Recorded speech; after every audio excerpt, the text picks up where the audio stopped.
إن الحمد لله نحمده تعالى ونستعينه ونستغفره ونعوذ بالله من شرور أنفسنا ومن سيئات أعمالنا. من يهده الله فلا مضل له ومن يضلل فلا هادي له، وأشهد أن لا إله إلا الله وحده لا شريك له، وأشهد أن محمدًا عبده ورسوله. يا أيها الذين آمنوا اتقوا الله حق تقاته ولا تموتن إلا وأنتم مسلمون. يا أيها الناس اتقوا ربكم الذي خلقكم من نفس واحدة وخلق منها زوجها وبث منهما رجالا كثيرا ونساء، واتقوا الله الذي تساءلون به والأرحام إن الله كان عليكم رقيبا. يا أيها الذين آمنوا اتقوا الله وقولوا قولا سديدا يصلح لكم أعمالكم ويغفر لكم ذنوبكم، ومن يطع الله ورسوله فقد فاز فوزا عظيما. أما بعد، فإن أصدق الحديث كتاب الله تعالى، وخير الهدي هدي محمد صلى الله عليه وعلى آله وسلم، وشر الأمور محدثاتها، وكل محدثة بدعة، وكل بدعة ضلالة، وكل ضلالة في النار. إخواني في الله، في البدء أحمد الله عز وجل الذي يسر لي اللقاء بإخواننا في هذا المسجد المبارك، مسجد الإيمان في حي عبد القوي في مدينة عدن حرسها الله، الذي نسأل الله عز وجل أن يبارك فيه وفي القائمين عليه، وأن يوفقنا وإياهم لكل طاعة، وأن يباعدنا وإياهم عن كل معصية، وأن يحل علينا وعليهم رضوانه الأكبر، وأن ينزلنا وإياهم الفردوس الأعلى مع النبيين والصديقين والشهداء والصالحين، وحسن أولئك رفيقا. هذه اللقاءات إخواني في الله من أعظم المعينات ومن أعظم الأسباب التي ترفع الإيمان وتجلو صدى القلوب، فإن القلوب تصدأ كما يصدأ الحديد، وأن جلاء هذا الصدى هو ذكر الله جل وعلا. هذه المجالس التي يذكر فيها بالله وبسنة رسول الله صلى الله عليه وعلى آله وسلم، لا يدعى فيها إلى حزبية ولا إلى طائفية ولا إلى عرقية، يدعى فيها من كتاب الله إلى كتاب الله، ومن سنة رسول الله صلى الله عليه وسلم إلى سنة رسول الله عليه الصلاة والسلام. وكما هو معلوم إخواني أن الكلمة التي أحب أن أتذاكر معكم فيها هي من أعظم المهمات، وحقيقة لم أكن ممن يهتم بقراءة من الأوراق، لكن قلنا حتى يكون الجمع حسن وحتى لا تفوت بعض المعلومات، قمت وكتبت بعض ما يمكن أن يطرق في هذا المجلس. فلا شك أنه ولا يخفى على أحد منة الله عز وجل على عباده، أنه سبحانه وتعالى لما خلقهم ما تركهم هملا، بل هداهم وأرشدهم، وذلك بأن أرسل إليهم الرسل والأنبياء. فقد قال الله جل وعلا: كان الناس أمة واحدة فبعث الله النبيين مبشرين ومنذرين وأنزل معهم الكتاب بالحق ليحكم بين الناس فيما اختلفوا فيه. تتابعت الرسل والأنبياء، كلما هلك نبي خلفه نبي، حتى ختمهم الله عز وجل بالرسول الأعظم والنبي الأجل محمد عليه أفضل الصلاة وأزكى السلام. قال الله جل وعلا: ثم أرسلنا رسلنا تترى كلما جاء أمة رسولها كذبوه. وقد قال عليه الصلاة والسلام: كانت بنو إسرائيل تسوسهم أنبياؤهم، كلما هلك نبي خلفه نبي ولا نبي بعده.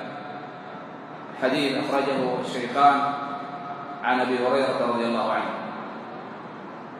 ولما كان انقطاع الإرسال والوحي من السماء مدعاة لحصول الضلال والانحراف وكذلك الابتداع في دين الله عز وجل، رحم الله جل وعلا البشرية الجمعاء بأن سبب الأسباب وقيض من الخلق من يحفظ بهم الدين من الاندراس ومن النسيان والتحريف.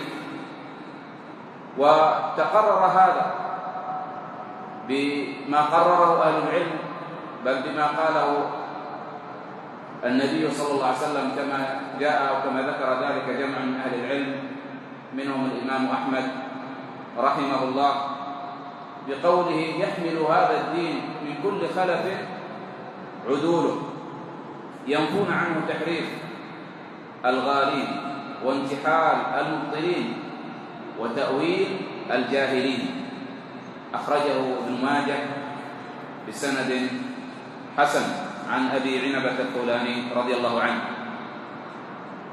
وجاء أيضا أنه صلى الله عليه وسلم، أو جاء من حديث أبي عنبة رضي الله عنه عند أحمد وابن ماجه بلفظ آخر، وهو قوله عليه الصلاة والسلام: لا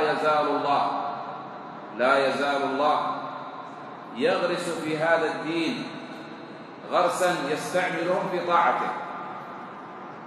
فنسأل الله عز وجل بمنه وكرمه وإحسانه أن يجعلني وإياكم من هؤلاء الغرس الذين يستعملهم في طاعته.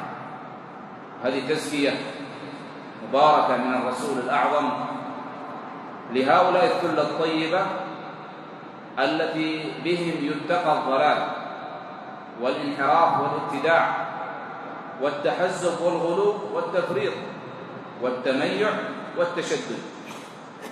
ولما لقي النبي صلى الله عليه وسلم ربه ترك لأصحابه عليه الصلاة والسلام مهمة القيام بالبلاغ والهداية.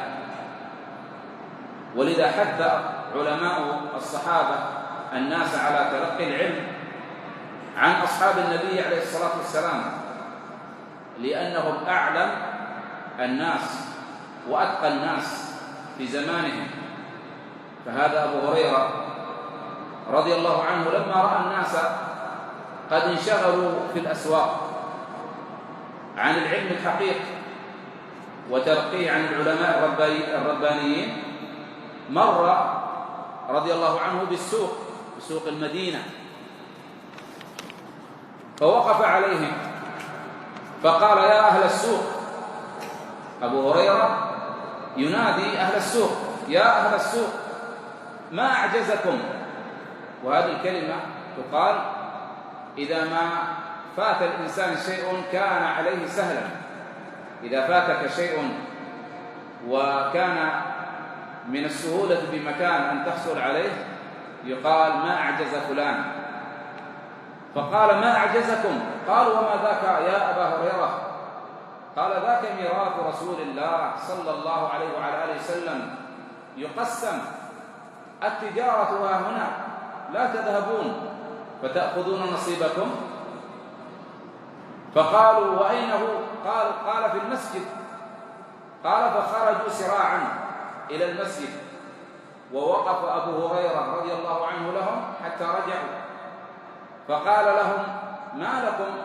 قالوا: يا أبا هريرة، قد أتينا المسجد فدخلناه فلم نرى فيه شيئا يقسم. فقال لهم أبو هريرة: أما رأيتم المسجد؟ أما رأيتم في المسجد أحدا؟ قالوا: بلى، رأينا قوما يصلون، وقوما يقرؤون القرآن، وقوما يتذاكرون الحلال والحرام. فقال لهم أبو هريرة: ويحكم، فذاك ميراث محمد صلى الله عليه وعلى آله وسلم. أخرجه الطبراني في الأوسط بإسناد حسن إن شاء الله. وصح عنه عليه الصلاة والسلام أنه قال: وإن العلماء ورثة الأنبياء، وإن الأنبياء لم يورثوا دينارا ولا درهما، ورثوا العلم، فمن أخذه فقد أخذ بحظ وافر. أخرجه أبو داود والترمذي عن أبي الدرداء رضي الله عنه. فإخواني في الله، سلمكم الله وعافاكم وهداكم واجتباكم ووقاكم ودفع عنكم كل سوء ومكروه وأعانكم على كل خير وطاعة. لا يخفى عن أحد أهمية وجود العلماء الربانيين، فالناس بلا علماء جهال تتخطفهم شياطين الإنس والجن من كل حدب وصوب، وتعصف بهم الضلالات والأهواء من كل جانب. ومن هنا كان العلماء من نعم الله تبارك وتعالى على أهل الأرض قاطبة، فهم مصابيح الدجى وأئمة الهدى وحجة الله في أرضه، فبهم تمحق الضلال وتنقشع بهم غيوم الشك من القلوب والنفوس، فهم غيظ الشياطين وركيزة الإيمان وقوام الأمة، لأنهم مصابيح الدجى ومنارات الهدى وحجة الله تبارك وتعالى في أرضه حتى في يوم القيامة. حتى في يوم القيامة فالعلماء حجة الله على خلقه. ألم نقرأ قول الله جل وعلا: ثم يوم القيامة يخزيهم ويقول: أين شركائي الذين كنتم تشاقون فيهم؟ قال الذين أوتوا العلم إن الخزي اليوم والسوء على الكافرين الذين تتوفاهم الملائكة ظالمي أنفسهم فألقوا السلم ما كنا نعمل من سوء بلى إن الله عليم بما كنتم تعملون. فانظر وتأمل كيف يكون لأهل العلم موقف حتى في يوم القيامة. فأهل العلم الربانيين لهم مواقف مشرفة في الدنيا وفي الآخرة، فطوبى لمن أقبل على العلم ونال الحظ الأوفر من الصفات الحسنة التي تصيره بعد توفيق الله جل وعلا ربانيا، كما قال الله جل وعلا: ولكن كونوا ربانيين بما كنتم تعلمون الكتاب وبما كنتم تدرسون. ومن هنا ينبغي علينا معرفة الصفات التي يتحلى بها هؤلاء العلماء لنعرفهم ولنميزهم عن المتعالمين المنافقين والمتقولين على الله بغير علم، ونميزهم عن أهل الجهالات المركبة. فالعالم إخواني في الله، فالعالم الرباني هو العالم بكتاب الله جل وعلا، والعالم بسنة رسول الله صلى الله عليه وعلى آله وسلم على فهم السلف الصالحين، العامل بعلمه، التقي النقي الرائد القائد لأمته، الذي يربط الناس بالله لا بشخصه. وضع هذا بين قوسين: يربط الناس بالله ولا يربط الناس بشخصه. فأهم هذه الصفات التي ينبغي علينا معرفتها في العالم الرباني: الأمر الأول، الصفة الأولى وهي العظمى والمقدمة، أنه في اعتقاده ومنهجه على طريقة السلف الصالحين من أصحاب النبي صلى الله عليه وعلى آله وسلم والتابعين وأئمة الهدى كمالك والشافعي وأحمد ومن سلك مسلكهم. وهنا ينبغي أن تعلم أن هذه دعوة كثير من الناس، من يزعم أنه على الكتاب والسنة، كل يدعي وصلا بليلى وليلى لا تقر لهم بذاك.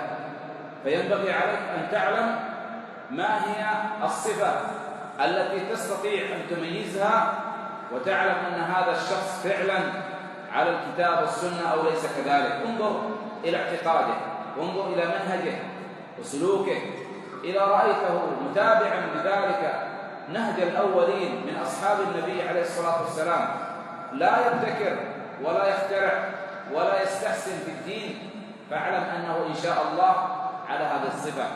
لكن أن يخترع ويقول نحن رجال وهم رجال ونحن نفهم وكذا وكذا من هذه الترهات، فاعلم أنه مفتتح باب ضلاله.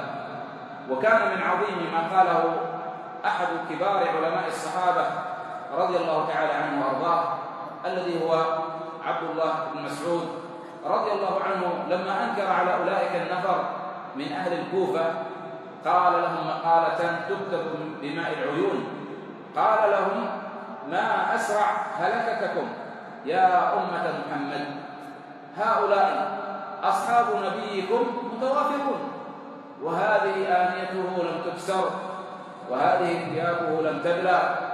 فقالوا: يا أبا عبد الرحمن ما أردنا إلا خيرا.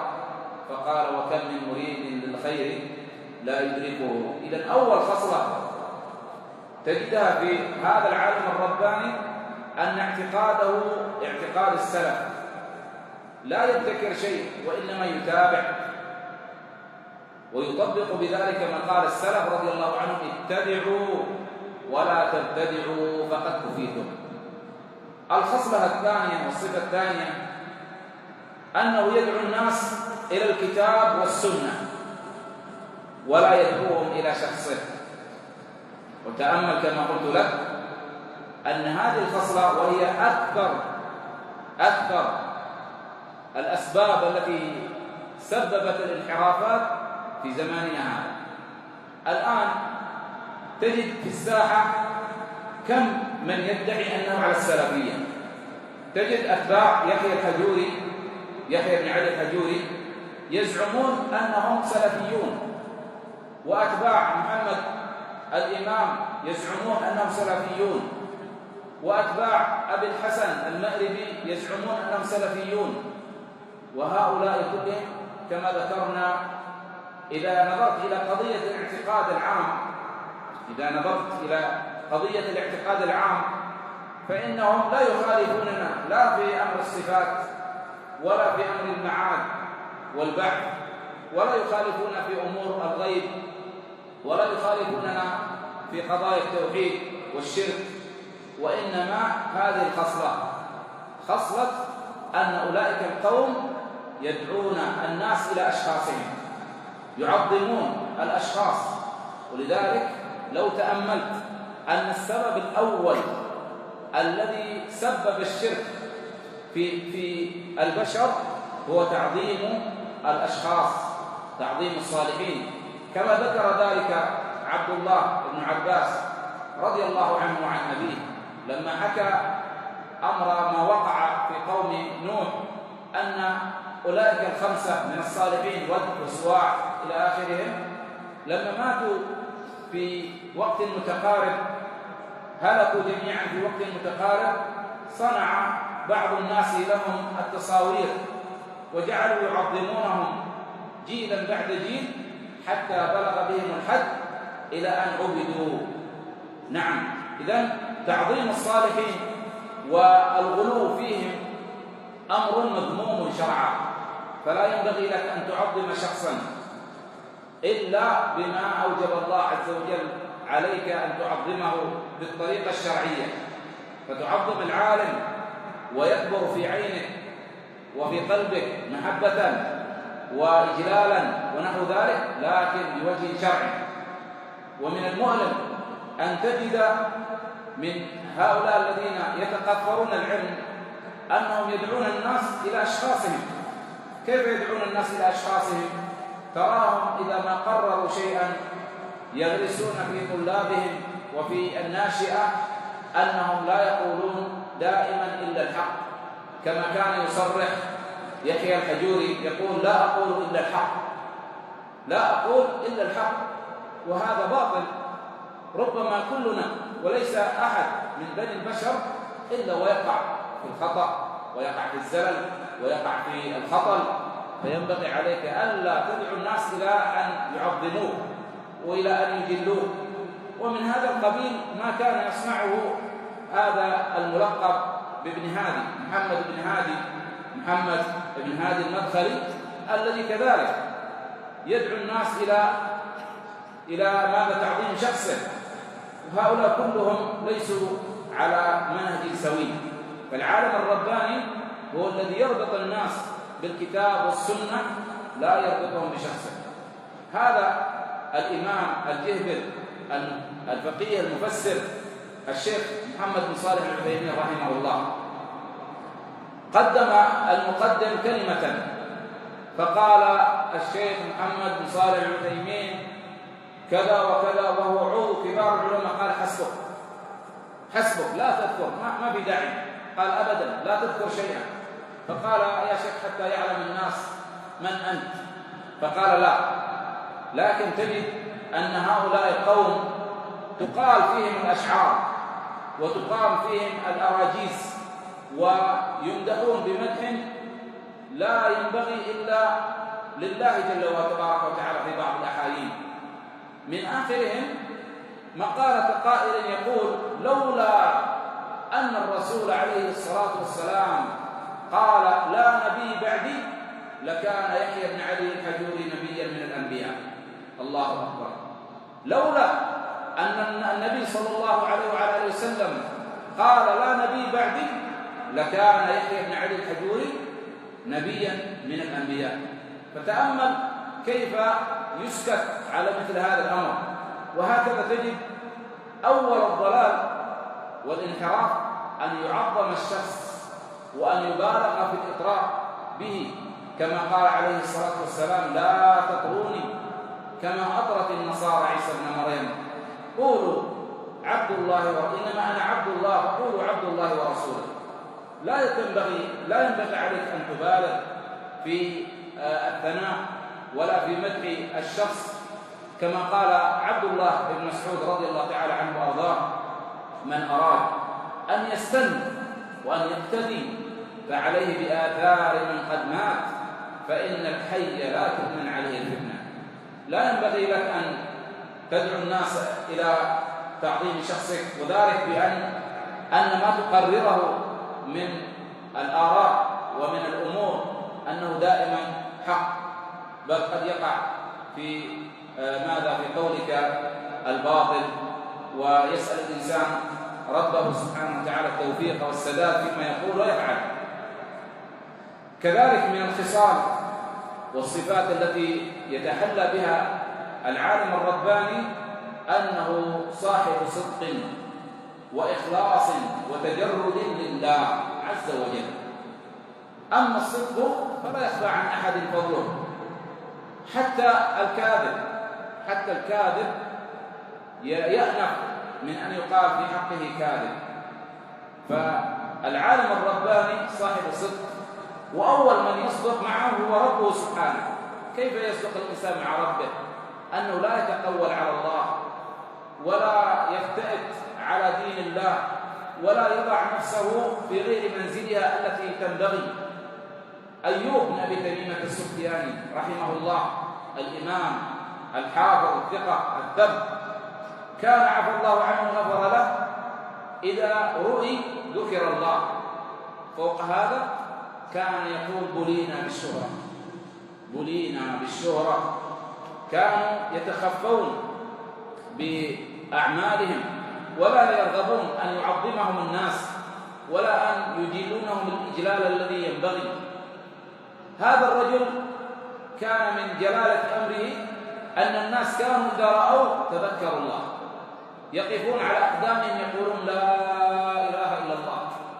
وفوق هذا يقول هذا المقال: فصاحب أو العالم الرباني من أجل صفاته أنه صاحب صدق، يصدق مع الله ويصدق مع الناس، لا ينزل نفسه منزلة التعالي ومنزلة المنزلة التي لا تنبغي له، ويتجرد لله تبارك وتعالى. والتجرد لله معناه أنه يبتعد عن حدود النفس، يبتعد عن حدود النفس. كم من إنسان اليوم وربما إذا أراد أو وقع في نفسه شيء من الحسد لبعض أقرانه أو بعض من هو في رتبته، إذا به يحاول أن يصبر ما في نفسه من الحسد بالصبغة الشرعية، وتراه بعد ربما يتكلم في أخيه ويطعن فيه، وربما أخرجه من السنة، بل ربما أخرجه من الإسلام لأجل ماذا؟ لأجل أنه ناوأه، ولأجل أنه وقف في وجهه أو تكلم عليه أو شيء من هذا القبيل. فينبغي على الإنسان أن يتجرد لله تبارك وتعالى، لا يعمل شيء إلا لله، يعمل العمل ويقصد بذلك وجه الله تبارك وتعالى. كذلك من الصفات التي ينبغي أن تكون في العالم الرباني أنه صاحب خشية وخوف من الله عز وجل. ولا يخفى عن أحد ما تقرر في قول الله تبارك وتعالى: إنما يخشى الله من عباده العلماء. فالعلماء هم أكثر الناس خشية لله تبارك وتعالى من كل أحد. وكما قال القائل: والعلم ما أكسب خوف الله، فمن خلا منه ففدم الله، لأنه ميراث الأنبياء فلم ينله غير الأصفياء.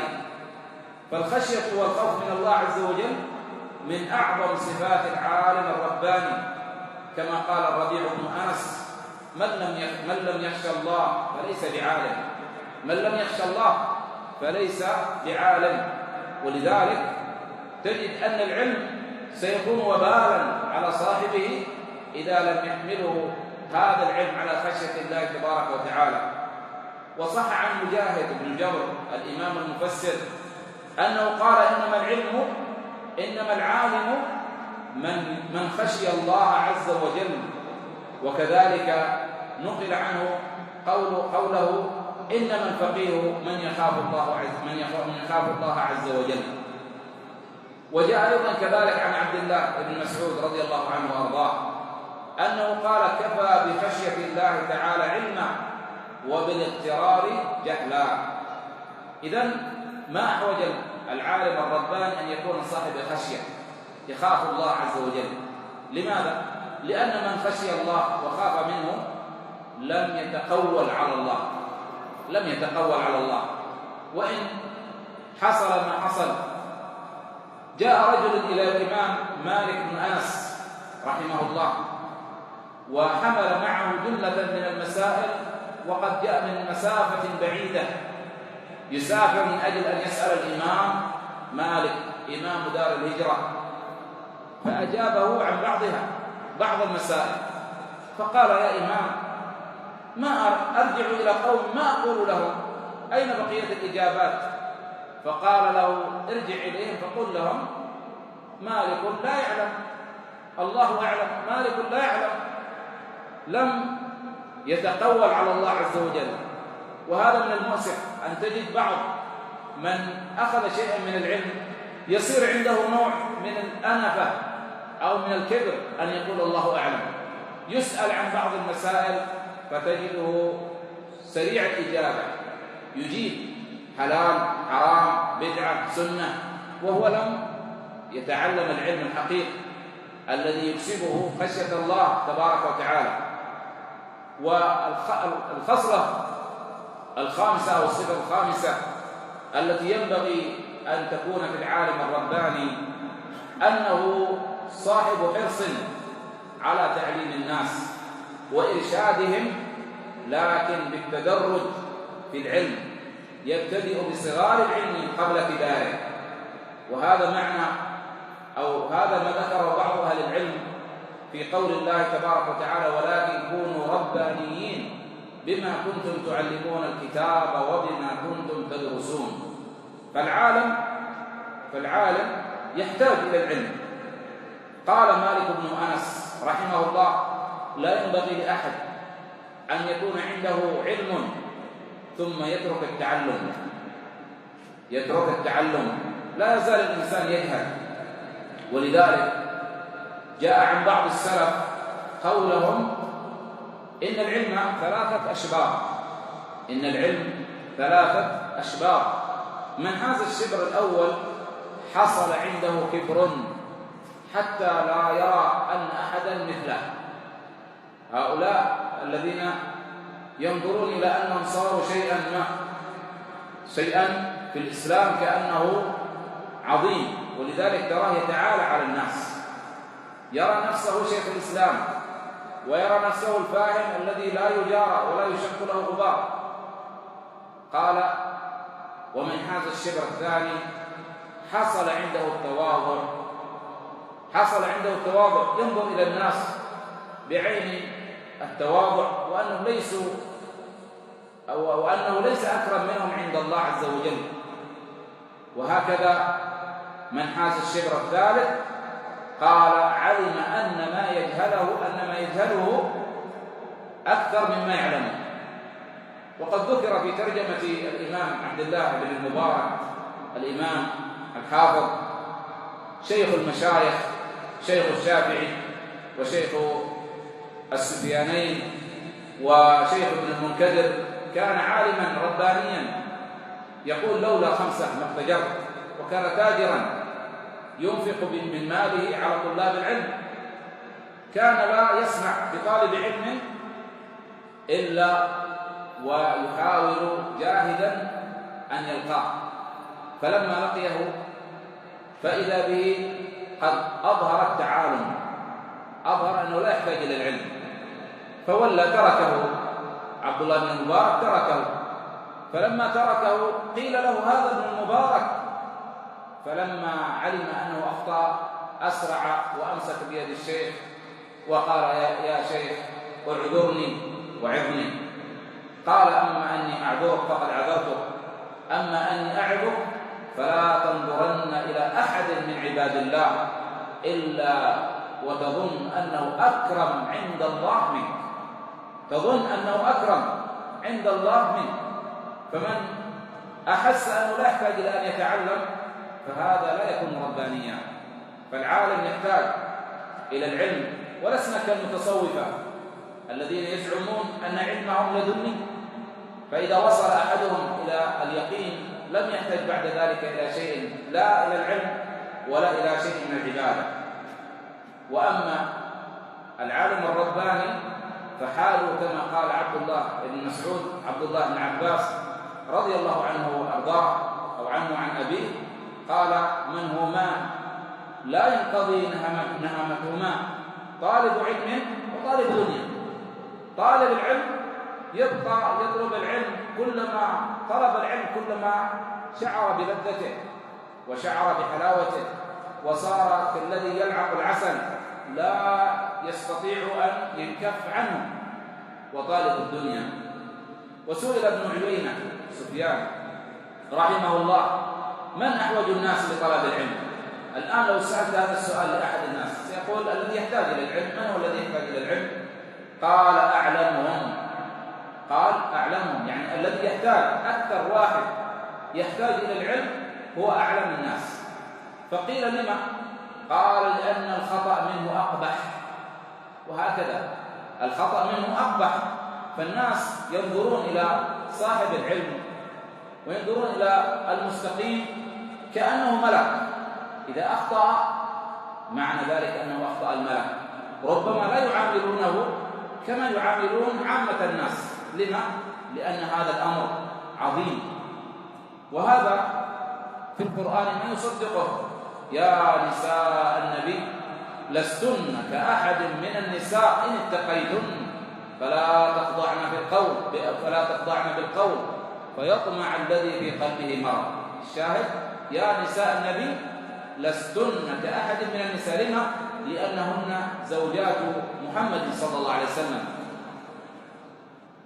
ولذلك الحرص على طلب العلم والاشتغال به والتفرغ له هو الذي جعل أبا هريرة رضي الله عنه ينال لقب حافظ الأمة، كما قال الإمام الذهبي رحمه الله: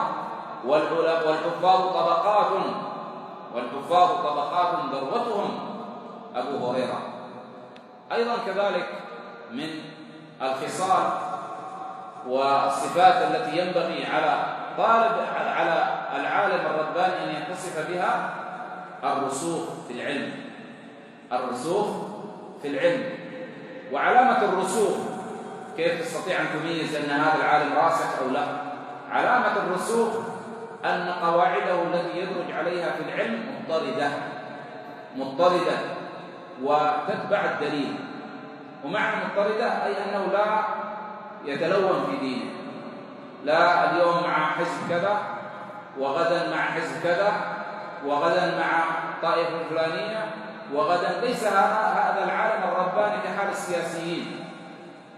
العالم الرباني ليس كحال السياسيين الذي يقول اليوم فلان عدوي وغدا صديقي. العالم الرباني له وجه واحد، لا يتلون في دينه ولا يتبدل. ومن لم يفقه حقيقة العالم الرباني جعل يطعن في أمثال الشيخ عبيد الجابري رحمه الله رحمة واسعة، حتى صار بعضهم يزعم أن الشيخ عبيدا رحمه الله غفر له ليس من الراسخين. لما؟ لأجل أنه يقول فلان اليوم كذا يجرحه وغدا يتراجع. هذا يدل على أنه صاحب تقوى وصاحب ورع يتبع الدليل، حيثما رأى الدليل برز له حكم على الرجل. وهكذا الذي ينبغي أن يكون. ونشهد لله أن الشيخ عبيدا رحمه الله كان من علمائنا الربانيين عفى الله عنه. وقال الله جل وعلا وهو يبين كيف يتميز العالم الراسخ، قال الله سبحانه وتعالى: هو الذي أنزل عليك الكتاب منه آيات محكمات هن أم الكتاب وأخر متشابهات فأما الذين في قلوبهم زيغ فيتبعون ما تشابه منه ابتغاء الفتنة وابتغاء تأويله وما يعلم تأويله إلا الله والراسخون في العلم يقولون آمنا به كل من عند ربنا وما يذكر إلا أولو الألباب.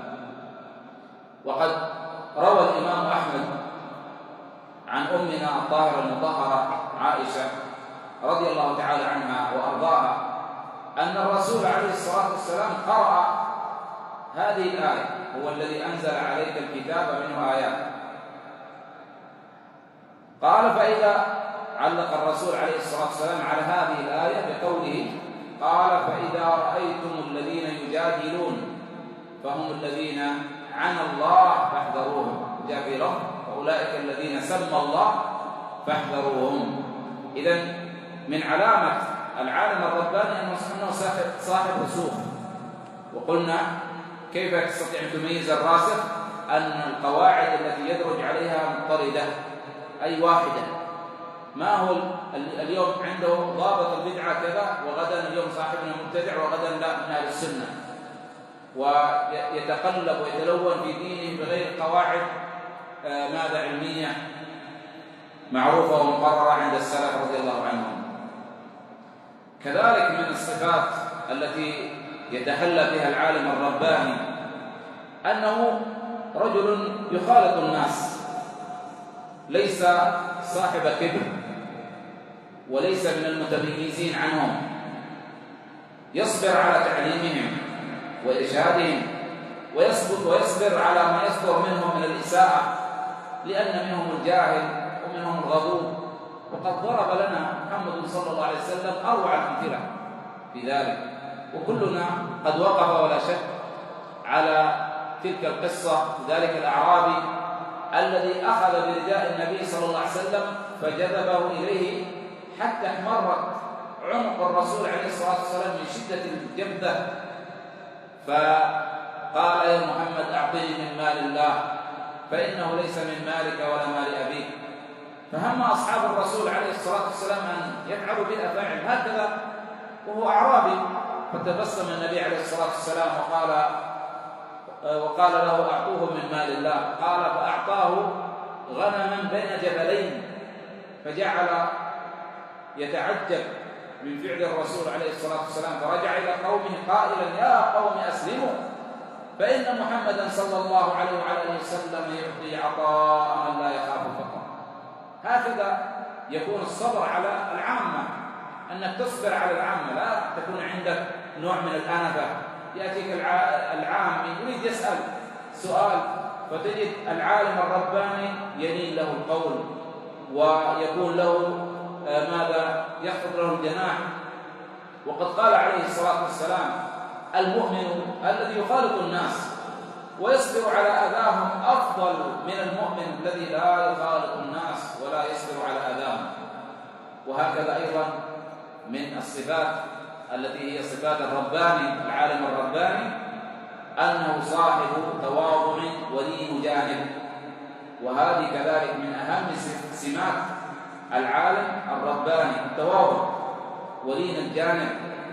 وقدوتهم في ذلك كما ذكرنا محمد صلى الله عليه وعلى آله وسلم. كانت الجارية تأتي فتأخذ بيده عليه الصلاة والسلام، الصغيرة، البنت الصغيرة تأتي وتأخذ بيد الرسول عليه الصلاة والسلام ليقضي لها حاجتها. وهكذا كان خلفاؤه رضي الله عنهم من بعده. هذا أبو بكر رضي الله تعالى عنه وأرضاه يحلب الشاة لعجوز، وتلك القصة المعروفة المشهورة أنه جعل يعجن وماذا ويخبز لتلك المرأة في تلك القصة المشهورة. وهكذا كان يحلبون الشاة بأيديهم تواضعا، وما منعه ذلك أنه تقلد الخلافة ولا صار إماما على الناس أو حاكما، إنما كان ماذا التواضع هو الذي يقودهم رغم انشغالهم بأمور أعظم من ذلك.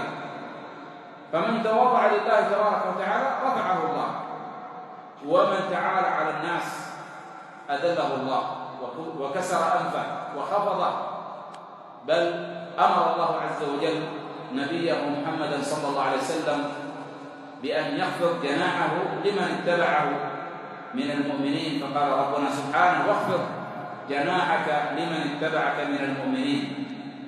بل وصف الله عز وجل أيضا عباده أهل الإيمان بأنهم أذلة على المؤمنين أعزة على الكافرين.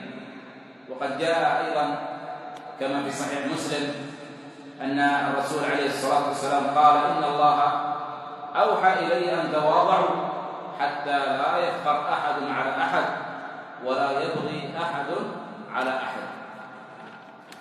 ولذا تجد العالم الرباني لا يتصدر المجالس بذكر بطولاته الدعوية. العالم الرباني الحقيقي هو الذي لا يتصدر الناس بذكر بطولاته الدعوية. أنا فعلت، وأنا رددت على أبي الحسن، وأنا رددت على الإخوان المسلمين، ويذكر هذا في كل محفل، وكأن ليس في الدنيا من يحمي الدين إلا هو. وقد لمسنا والله هذا الأمر في ابن هادي، محمد بن هادي المدخلي، كان وأول لقاء كان لي معه في سنة 32 للهجرة، يعني قبل نحو 12 سنة من الآن أو تزيد قليلا.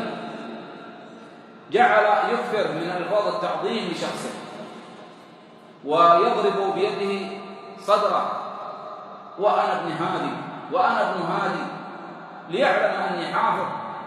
وجعل يعدد ما يفعله وما يقوله في أمر الدعوة، وهذا كله يلحظه كثير، وربما من جلس مجلسه يلحظ عليه هذا الأمر وهذا الخبث الذي ملأ قلبه.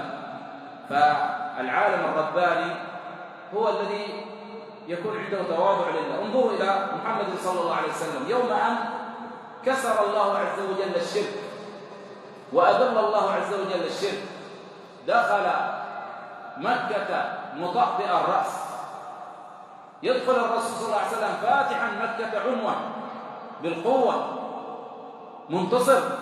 وفوق هذا ما شمخ عليه الصلاة والسلام بأنفه إلى السماء، وإنما دخل مطأطئ الرأس متواضعا لله جل وعلا، يقرأ قول الله عز وجل: جاء الحق وزهق الباطل إن الباطل كان زهوقا.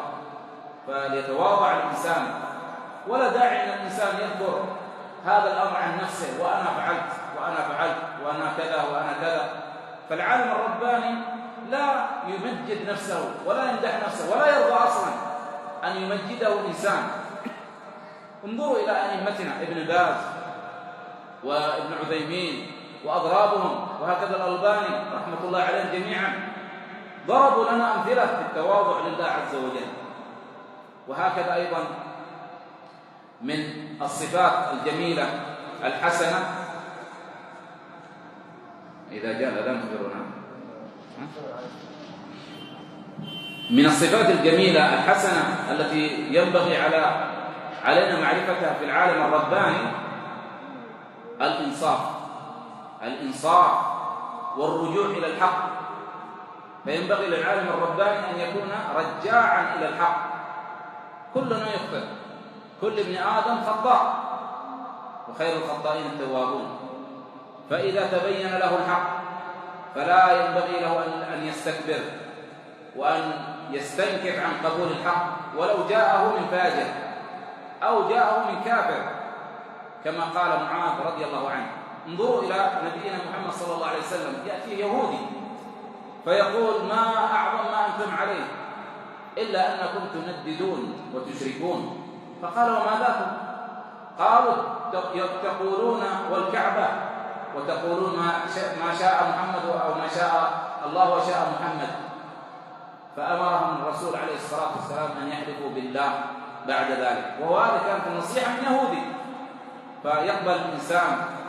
وضرب أصحاب الرسول عليه الصلاة والسلام والعلماء الأعلام لنا في مثل ذلك أروع الأمثلة والقدوة الصالحة. فمن ذلكم رجوع عمر رضي الله عنه لقول معاذ بن جبل في المرأة الحامل، وقال: لولا معاذ هلك عمر. بل من تواضع الرسول عليه الصلاة والسلام أيضا لما قال: كدنا نهلك وينجو عمر في قضية الأسرى. وهكذا رجع عمر رضي الله عنه إلى قول علي في التي وضعت ل6 أشهر، وروي أنه رفع إلى عمر امرأة وضعت ل6 أشهر فهم عمر برجمها، فقال له علي: ليس ذلك في قول الله تعالى: والوالدات يرضعن أولادهن حولين كاملين، وقال: وحمله وفصاله 30 شهرا، لا رجم عليها. فخلص عمر فتركه عمر رضي الله عنه. وهكذا أيضا رجع عثمان رضي الله عنه عن حجبه للأخ بالجد لقول علي رضي الله عنهما.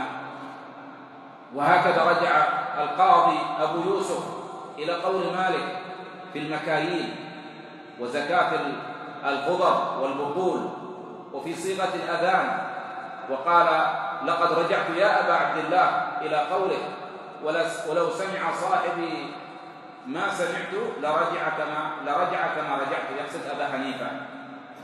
ودعوني أقف معكم إخواني في الله على قصة من أجمل القصص الواردة في قضية الإنصاف والرجوع إلى الحق، يرويها لنا ويحكيها لنا العالم الرباني القاضي أبو بكر بن العربي المالكي في كتابه الجميل أحكام القرآن. يذكر فيقول: أخبرني محمد بن القاسم العثماني غيرنا مرة، قال: وصلت الفسطاط مرة منطقة وقال لها فسطاط، قال: فجئت مجلس الشيخ أبي الفضل الجوهري وحضرت كلامه على الناس، فكان مما قال في أول مجلس جلست إليه: إن النبي صلى الله عليه وعلى آله وسلم طلق وظاهر وآلى. قال: فلما خرج تبعته حتى بلغت معه إلى منزله في جماعة، فجلس معنا في الدهليز، يعني مثل ما قلنا منه السيب هذا ولا الزغ، وعرفهم أمري وعرفهم أمري، فإنه رأى إشارة الغربة ولم يعرف الشخص قبل ذلك في الواردين عليه، فلما انفض عنه يعني عرف أنه غريب ليس من أهل البلد. قال فلما انفض عنه أكثرهم قال لي أراك غريبا، هل لك من كلام؟ قال قلت نعم. قال لجلسائه افرجوا عنه لكلامه، فقاموا وبقيت وحدي معه. قال فقلت له حضرت المجلس اليوم متبركا بك، وسمعتك تقول آل رسول الله صلى الله عليه وسلم، وصدقت، وطلق رسول الله صلى الله عليه وعلى وسلم، وصدقت، وقلت وظاهر رسول الله صلى الله عليه وسلم، وهذا لم يكن ولا يصح أن يكون، لأن الظهار منكر من القول وزور، وذلك لا يجوز أن يقع من النبي صلى الله عليه وسلم. انظروا هنا. قال فلما سمع هذا ضمه إلى نفسه، ضمه إلى نفسه وقبل رأسي. قال فضمني إلى نفسي وقبل رأسي وقال لي أنا تائب من ذلك، جزاك الله عني خيرا من معلم خير. قال ثم انقلبت عنه وبكرت إلى مجلسه من اليوم الثاني، فألفيته قد سبقني إلى الجامع وجلس على المنبر، فلما دخلت من باب الجامع ورآني نادى بأعلى صوتي مرحبا بمعلمي، مرحبا بمعلمي، أفسحوا لمعلمي. قال فتطاولت الأعناق إلي وحدقت الأبصار نحوي، وتعرفني يا أبا بكر، يكلم أبا بكر بن العربي، وتعرفني يا أبا بكر، يشير إلى عظيم حيائه، فإنه كان إذا سلم عليه أحد وفجأه خجل لعظيم حيائه واحمر حتى كأن وجهه طلي بجل نار. قال وتبادرت الناس إلي يرفعونني على الأيدي ويتدافعونني حتى بلغت المنبر، وأنا لعظم الحياء لا أعرف في أي بقعة أنا من الأرض، والجامع غاص بأهله، وأسال الحياء بدني عرقا. فأقبل الشيخ على الخلق فقال أنا معلمكم وهذا معلمي. لما كان بالأمس قلت لكم آل رسول الله صلى الله عليه وسلم، ومعنى آل يعني حتى يكون من باب الفائدة يعني حلف ألا يقرب أهله شهرا. شخص يقول لزوجته والله ما أقربك، طيب والله ما أقربك، فيعني يمهل شهرا، فإن يكفر عن هذا اليمين بإطعام 10 مساكين أو كسوتهم أو تحرير رقبة. فإذا لم يكفر عن هذا اليمين أمر بفراق أهله لأن هذا فيه إضرار عليها.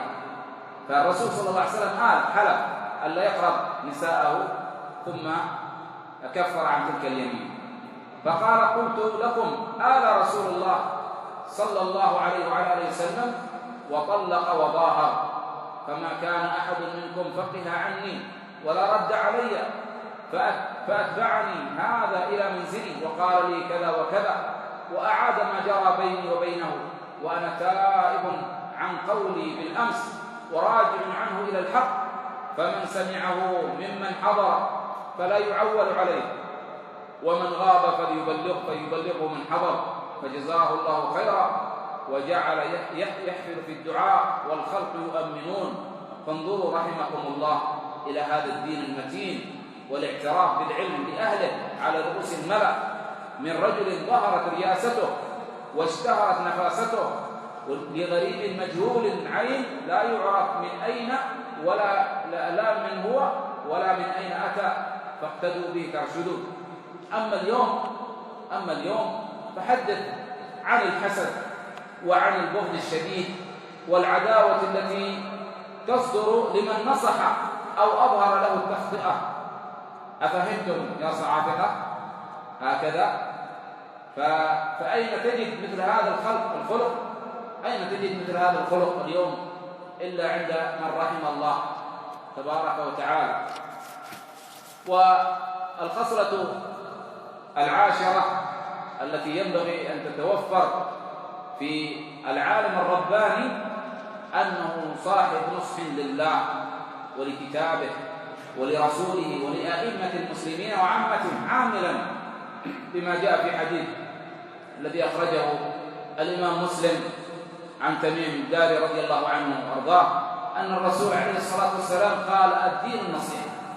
حصرها عليه الصلاة والسلام في ماذا؟ أو حصر الدين كله في هذه النصيحة، فهو نصوح لله عز وجل، لا ينصح إلا لله تبارك وتعالى. والخصلة 11 أنه يعمل على تزكية نفسه، يعمل هذا العالم الرباني يعمل على تزكية نفسه وتطهيرها مما قد يعلق بها من الأسباب كالعجب والرياء وحب السمعة وحب الظهور، من أمراض القلوب التي تعصف بطالب العلم، وهكذا تعصف أيضا بكل أحد ماذا وقف هذا الموقف. ولا تظنوا يا إخوان، لا تظنوا أن المتقفر للعلم والآخذ بالعلم أنه لا يطلب رفعته. والله إن هذه الشهوة، شهوة التصدق وشهوة الظهور، موجودة في كل أحد، لكن الموفق الذي يكبت هذه الشهوة ويحاول أن يجاهد نفسه حتى لا يتحطم وحتى لا ينكسر. قد قال الله جل وعلا: تلك الدار الآخرة نجعلها للذين لا يريدون علوا في الأرض ولا فسادا والعاقبة للمتقين. تأمل الملك أو الحاكم إذا أطاعه الناس فإنهم يطيعونه إما خوفا من صوته أو طمعا في ماله، إما خوفا من صوته أو طمعا في ماله. فقل أن تجد أناسا يحبون ملكهم أو ماذا يجلونه إجلالا لله تبارك وتعالى إلا من وفقه الله، قليل. لكن اعلم أن العامة تطيع العالم وتجله وتحبه وتشرئب القلوب إليه لله عز وجل، محبة لله تبارك وتعالى وطمعا في نفسه. لذلك العالم الرباني الحقيقي هو الذي يهتم بتزكية نفسه، يحاول جاهدا ألا يدخل على نفسه باب العجب. وهذه مصيبة كثير من الناس، أنه ربما يعجب بنفسه ويرى نفسه شيء عظيم وبهذا يهلك، ثم يدخل عليه الرياء ويدخل عليه السمعة ويدخل عليه محبة ثناء الناس ونحو ذلك. فينبغي على الواحد منا أن يحارب هذه الشهوة التي قد تجدها في نفسك. وقد قال ربنا سبحانه وتعالى: قد أفلح من زكاها، أي من زكى هذه النفس طهرها. وقال عمر رضي الله عنه وهو يبين عظيم هذا الأمر: حاسبوا أنفسكم قبل أن تحاسبوا، وزنوا أعمالكم قبل أن توزن عليكم، وتزينوا ليوم العرض الأكبر. تزينوا ليوم العرض الأكبر، تزين بالتقوى وتزين بتزكية النفس والبعد عما يهلكها. ولذا معاشر الإخوة، هذا الأمر من أعظم المهلكات. وقال بعض أهل العلم منهم ابن رجب الحنبلي رحمه الله في التعليق على قول الله تبارك وتعالى وهو يبين سبب انحراف كثير ممن كان عالما. قد يقول قائل: نجد أن علماء كانوا على خير ثم انحرفوا، ما السبب؟ قال الله جل وعلا: وما كان الله ليضل قوما بعد إذ هداهم حتى يبين لهم ما يتقون إن الله بكل شيء عليم. قال عفى الله عنه: ما أضل الله من أضل إلا بدسيسة كانت في قلبه يبديها الله ويظهرها الله متى شاء. فالله جل وعلا مطلع على ما في القلوب، فينظر إلى قلب فلان وإلى قلب فلان وإلى قلب فلان، من الذي يصلح لأن يستمر على هذا الطريق وعلى الصراط المستقيم، ومن الذي ينبغي أن يفضح وأن يظهر أمره وأن يترك الناس متابعته. هكذا ينبغي علينا. ولا يخفى عن أحد ما وقع في قول النبي عليه الصلاة والسلام: إن الله لا ينظر إلى صوركم ولا إلى أجسادكم ولكن ينظر إلى قلوبكم وأعمالكم. فالله جل وعلا لا ينظر إلى صورتك أنك أبيض أو أسود، طويل أو قصير، سمين أو نحيل، عربي أو عجمي، هذا كله ملغى. إنما ينظر سبحانه وتعالى إلى قلبه، فإن أصلحته بتقواه وأبعدته عن هذا العجب وابتعدت عن الرياء وعن حب الظهور وعن السمعة ونحو ذلك فأبشر بالخير. هذا هو العالم الرباني الذي يحارب هذه الشهوة. الأمر الثاني عشر أو الخصلة الثانية عشرة وهي الالتزام بالهدي وسمت الصالحين. جاء في سنن أبي داود بإسناد حسن عن عبد الله بن عباس رضي الله عنه وأرضاه أن الرسول عليه الصلاة والسلام قال: إن الهدي الصالح والسمت الصالح والاقتصاد يعني في العبادة جزء من 25 جزءا من النبوة. إن الهدي الصالح والسمت الصالح والاقتصاد يعني يكون عبادة قصدا، ولذلك جاء في وصف العمل قال الله جل وعلا: ليبلوكم أيكم إيش أحسن، ما قال أكثر، ليبلوكم أيكم أحسن عمل، ما قال أكثر.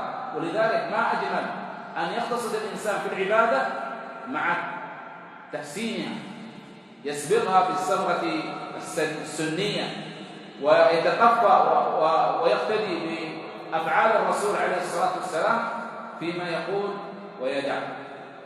ولا شك أن أفضل الهدي وخير السمت هو ما كان مأخوذا عن الرسول عليه الصلاة والسلام، فهو أول من يجب الاقتداء به والتأسي به. ولهذا كان العلماء هم ورثة الأنبياء لهذا السبب، أن أكثر الناس تمسكا بهدي النبي عليه الصلاة والسلام، سواء كما قلنا في باب الاعتقاد والمنهج أو باب العبادات والسلوك وغير ذلك. وهذه تكريمة من الله عز وجل وخصوصية أكرم الله عز وجل بها من شاء من عباده، لأن الله عز وجل قال: الله أعلم حيث يجعل رسالته. ولما انقطعت النبوة بموت محمد صلى الله عليه وسلم بقي أمر، وهو أن ورث محمدا صلى الله عليه وسلم العلماء الذين هم العلماء الربانيون. فينبغي على الإنسان أن يعلم أن من فضل الله جل وعلا أنه لم يكن ممن يأخذ هذا الدين ولا أن يروي عن الرسول عليه الصلاة والسلام إطلاقا، لم يروي أي منافق عن النبي عليه الصلاة والسلام ولو حديث واحد. كل من روى عن النبي عليه الصلاة والسلام كانوا من أئمة الهدى، لأن الله عز وجل تكفل بحفظ هذا الدين فلم يجعله في يد أحد من المنافقين إطلاقا. كذلك من الصفات والتي كان بها نختم إن شاء الله تعالى تجنب المرى والجدال والخصومات. هذه من أعظم صفات العالم الرباني، أنه صاحب حلم وعلم، يتجنب الجدال والمراء العقيم الذي لا يأتي بخير. وضابط الجدال والمراء العقيم هو الذي لا يثمر ولا يأتي بخير، إنما يحصل بين المتضادين ليزدادا نفرة. هذا هو الجدال الذي نهى الله عز وجل عنه ونهى عنه رسول الله صلى الله عليه وسلم، كما قال عليه الصلاة والسلام: أنا زعيم ببيت في ربض الجنة لمن ترك المراء وإن كان محقا، وببيت في وسط الجنة لمن ترك الكذب وإن كان مازحا، وببيت في أعلى الجنة لمن حسن خلقه. فالنهي عن المراء وعن الجدال وإن كان محقا هذا أمر ماذا ينبغي على العالم الرباني أن يعمل به. فلا شك أنه أشد الأمور التي تقع بين المسلمين هذه الخصومات. لذلك نهي بإخواننا طلاب العلم على أن يتركوا الجدال العقيم، ولا سيما كما هو معلوم على صفحات وسائل التواصل الاجتماعي تجدهم يتجادلون على الفيسبوك أو يتجادلون في الواتساب أو غيرها من هذه الأمور، ثم يصيرون إلى المشاكل، كل واحد يشتم الثاني، وهذا من باطل. يا أخي إذا لم يكن الإنسان آخذا العلم بحقه فإنه لا يحسن أبدا، لأن أغلب من يدخل هذا الباب يقصد به المغالبة. ورحم الله الإمام الشافعي وهو يبين لنا هذا النبل، يقول ما جادلت أحدا، يعني ما نظرت أحدا إلا ودعوت الله أن يجعل الحق على لسانه، أن يجعل الحق على لسانه. لكن أنك تدخل في باب الجدال وتريد أن تثبت أنك على حق دائما وأن خصمك دائما على باطل، هذا من أعظم الأسباب التي تجعل الإنسان يبتعد عن الربانية. فالعالم الرباني هو الذي إذا أحس أن الجدال فيها عقيم لا فائدة منه، أنه يقول أنا أترك وأنسحب من تلك المناظرة، لأنه لا يصير بعد إلا إلى التنافر. فهذا هو الواجب علينا معرفته في صفات هذا العالم الرباني الذي ينبغي علينا أن نتحلى. الذي جعلني أطرق هذا الموضوع المهم أن كثيرا من الناس مثل الحياة، يقول والله أنا آتي عند فلان يقول لي قال الله قال رسول، وآتي عند فلان يقول لي قال الله قال رسوله، وكل واحد يتكلم في الثاني ويقول أن فلان على باطل وأنا على حق. أين هو الحق؟ نقول يا أخانا اعلم أن كل إنسان يزعم أنه على حق، وكما قيل وكما قيل في تلك الآثار أو كما جاء عن بعض السلف أنه يبين أن الدعوة لابد أن يكون عليها دليل. ما يأتي إنسان يقول أنا كذا إلا ويأتي بحجته ودليله. وأنت إذا تعلمت أخذت قواعد أحمد وقواعد الشافعي وقواعد مالك، قواعد أئمة الهدى، وأخذت ما كانوا عليه بإذن الله تبارك وتعالى أنك توفق، وادعو الله سبحانه وتعالى أن يوفقك لعالم سنة من أول أمره. قد كان من كلام سلفنا رحمهم الله أنهم يقولون إن من سعادة الحدث والأعجمي أن يوفق لعالم سنة من أول أمره. فادعو الله سبحانه وتعالى أن يوفقك وأن يسددك وأن يعينك وأن يفتح عليك وأن يدفع عنك كل سوء ومكروه. ونسأل الله سبحانه وتعالى بأسمائه الحسنى وصفاته العليا أن يوفقنا وإياكم لكل طاعة، وأن يباعدنا وإياكم عن كل معصية، وأن لا ننصرف من هذا المجلس إلا وقد أحل علينا الرضوان. إن ربنا سمع الدعاء، وجزاكم الله خيرا، وسامحونا على الإطالة، والله المستعان.